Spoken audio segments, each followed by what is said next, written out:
And how, I mean, you mentioned having the right talent is a huge boost, and that's what you've been involved in, is recruiting and getting the most out of your workforce. A lot of our SMEs who look at this will think, well, maybe I need to know a little bit about how to get a good workforce and how to get the most out of what I've got. They won't be in charge of hundreds of people, but how would you recommend they get the most out of their workforce, or before that, how would they recruit the best workforce? Yeah, I think the first thing that that they should recognize, and this is easy easy mistake to make, is a lot of entrepreneurs will take the view of it's all about, let's go find the business, and then we'll find the people, sort of subsequently. And I think that's a tough thing to do. Very risky. I think you have to do those things in parallel. You've got to go and find the business, and you've got to find the people that are going to help you get there. Don't leave that and totally focus on the whole revenue side of it. It's in sales. Get the people in that are going to help you then to go and deliver it. You got to get the timing right on that, because you don't want to get your costs out of whack. You don't want to have a huge head count and not enough business, and then you don't want the other opposite, which you've got all this business and not enough people to help you. So it's about getting that balance right. I think that's really key. But I think in terms of, it's not just attracting that talent, it's in how do you keep it.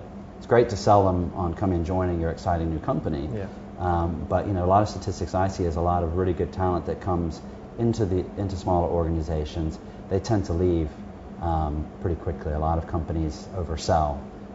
Small companies oversell what they have, and particularly if you're attracting people from bigger companies, and that's a big risk. So then you end up in this kind of constant turnover situation. So it's about attracting it, but making sure you're looking down the road and you can retain that talent and kind of deliver on what you sold them in terms of what they were going to do and the upside for them as well. Right. So it's much like keeping a customer or a consumer interested. Absolutely. Same with the staff. Yeah, and this is what I tell a lot of my clients. I mean, and I think this is starting to become the view these days in companies, is that you should look at employees as the same as you look at customers.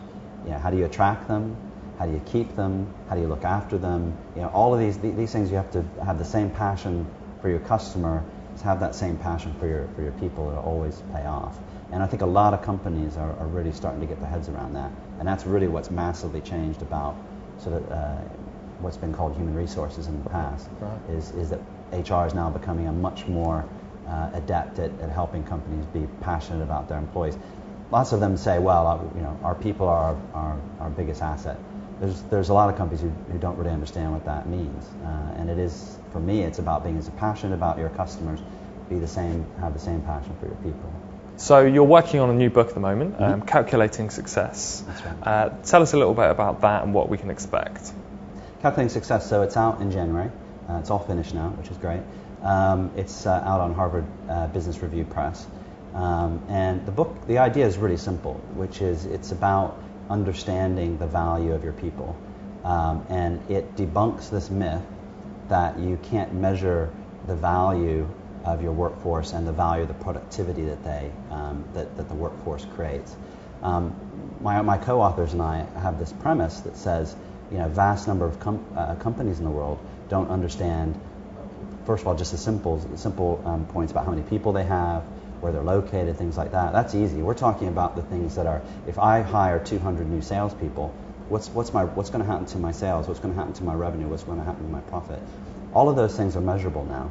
It's just like if you go and build a new manufacturing plant in China, you can measure the return on investment of that. Well, you can do that if you go hire a sales force of 200 people. You can do the same thing. And so the book really debunks the myth that you can't measure the value of people. But secondly, it gives a framework, and it gives a set of case studies, and it gives a kind of how-to manual on how you do it. So it debunks the myth and gives you the kind of roadmap to go and do it. And we use 7 companies as case studies who do this really, really well. Who know the value of their workforce, know if they make changes in their workforce, what's the return on investment going to be on that. And they can measure that down to the penny. And that's hugely valuable today in companies. And it's starting to become a very, very interesting topic for companies. That's why Harvard Business Review picked it up as a topic. So my co-authors and I did a lot of research, and it's all in there, and it's come out. It's a really fascinating book, I think, very interesting. That's great. Well, that's it for us, so thank you very much, Tim, for joining us. Sure, pleasure. Thank you.